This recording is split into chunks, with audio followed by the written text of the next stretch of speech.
as good science fiction. Because John Carter travels to Mars via occult or magical means, not in a spaceship. Mars, known as Barsoom in the novels, is an inconsistent planet and scientifically implausible.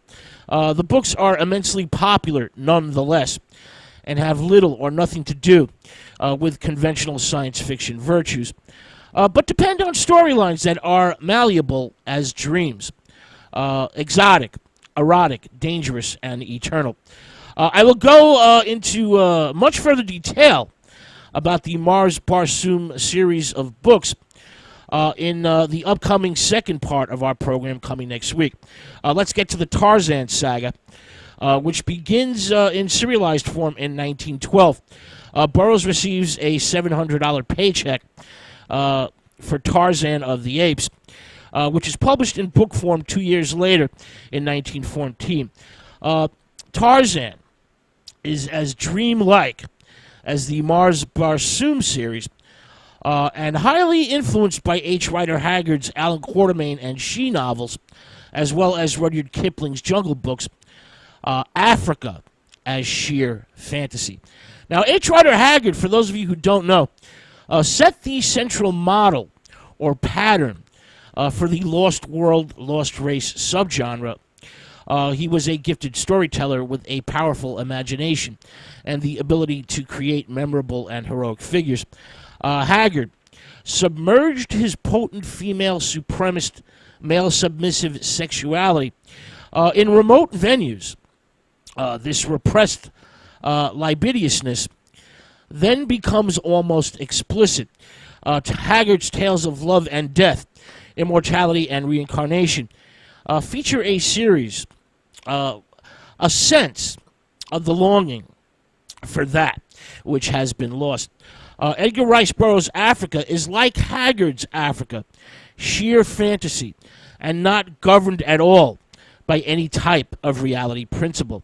Now, in Tarzan, an English aristocrat's son, who happens to be Lord Greystoke, is raised in the jungle by a species of great apes, that does not actually exist.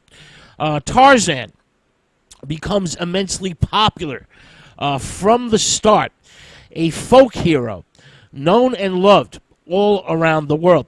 And Edgar Rice Burroughs continues producing Tarzan stories and sequels, basically until the end of his life.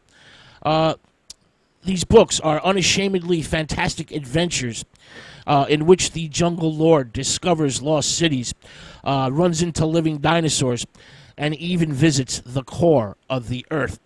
The 25 Tarzan books are pure romantic adventure stories that feature an amazing array of anthropological speculations, dealing indirectly with the issues surrounding the physical evolution of human beings from bestial ancestors and the cultural evolution of human societies and hypothetical cultures.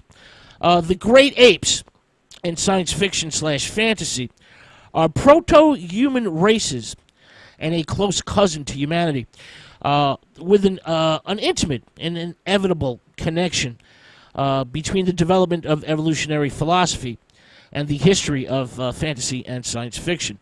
Raising the question, is man an ape or an angel, and glorifies the life of the noble savage. So there's a lot going on in these Edgar Rice Burroughs Tarzan books.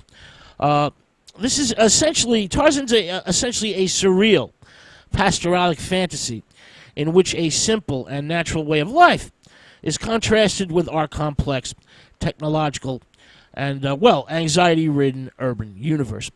A combination of moral earnestness and utter escapism, set in a simpler and better world. Now, within just a few short years, Tarzan becomes the archetypical 20th century hero.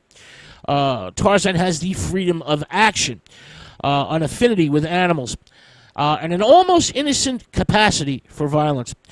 Tarzan represents an amalgamation of daydreams in which modern life has become far too complex, and the pastoral dream of a simpler world in harmony with nature, becomes an enjoyable conflict. Now, the early Tarzan novels, The Return of Tarzan, 1913, The Beast of Tarzan, 1914. This is the serialized versions, of course. The Son of Tarzan, 1915, and Tarzan and the Jewel of Opar are not among the best in the Tarzan series. In 1919, a series of short stories is released by Burroughs called Jungle Tales of Tarzan. These are very clever short stories and very reminiscent of Rudyard Kipling's Jungle Books, which were written in 1894 and 1895. Now, the best Tarzan novels come in the middle period. Tarzan the Untamed, 1920. Tarzan the Terrible, 1921. Tarzan and the Golden Lion, 1923. Tarzan and the Ant-Man, 1924. Tarzan, Lord of the Jungle, 1928. Tarzan and the Lost Empire, 1929. Tarzan at the Earth's Core, 1930. Well, these they touch the realms of literary greatness and are true genre classics. But the series becomes repetitive and begins to deteriorate with the start of the 1930s. You have Tarzan the Invincible, 1931. Tarzan and the City of Gold, 1932. Tarzan and the Lion Men, 1934. Tarzan and the Leopard Men, 1935. Tarzan and the Forbidden City, 1938. Tarzan the Magnificent, 1939. And Tarzan and the Foreign Legion, 1947. Which are all lots of fun, with some great moments, but are very pale in comparison to the best books of the series. Burroughs even creates some interesting Lord of the Jungle spin-offs. You have the Tarzan twins in 1927, and Ja, the Golden Lion in 1936. And the most remarkable of these spin-offs, The Eternal Savage, 1925, in which an American girl from Nebraska, whose name is Victoria Custer, seeks vacation and adventure while visiting Tarzan in the jungles of Africa. Victoria is transported via a quirk in the time and space continuum to a prehistoric wilderness, of course filled with danger and peril. She then meets New of Neoscene. This is the Eternal Savage, who is actually testing his mettle against the fangs of the ferocious saber-toothed tiger when she runs into him. New is, in fact, a past reincarnation of Tarzan from a Paleolithic world in which civilization is not even a cloud on the volcanic horizon. New/Tarzan is, in fact, a type of eternal champion destined to reincarnate again and again in order to combat injustice and fight evil in this world. Victoria has no way to get back. She has no way to get back to her own time and is stuck in this primordial world and settles down with New Tarzan, becoming Tarzan's very distant maternal ancestor. Despite overproduction, Tarzan is a remarkable creation among the best-known fictional characters ever. He's rivaled only by Sherlock Holmes or Dracula, for example. In part, this is due to the many film adaptations, none of which are very faithful to the books. The Tarzan series of films begins in 1918.